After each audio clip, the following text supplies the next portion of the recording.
What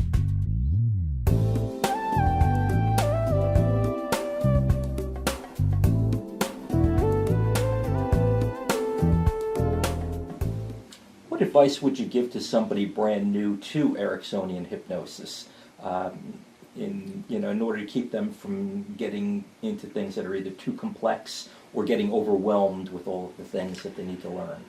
Probably the most important thing is that the person you're working with is to respect that person's beliefs and attitudes, respect that person as a person.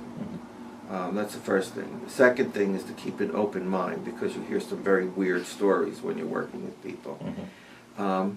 And just accept the fact that that's who they are. And if they're saying they have a problem or they need to be, it's not necessarily a problem, it could be something that they want to get better at, to improve their condition, whatever it is, to try to understand that, to have the greatest rapport with them, to try to feel what they're feeling, think what they're thinking.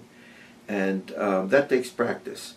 The second thing is to really know, and I also do this at the beginning of the training, is to teach them how to observe very subtle movements, subtle changes in their facial expressions, hand gestures, anything.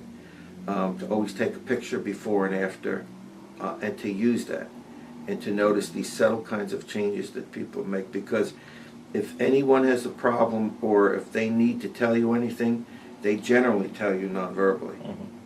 Whether they point to it, I have a stomach ache, or I'm thinking of this.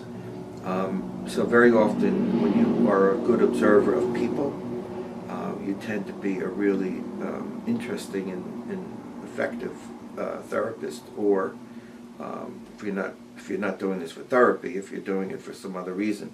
I use a lot of this, I have used a lot of it in education.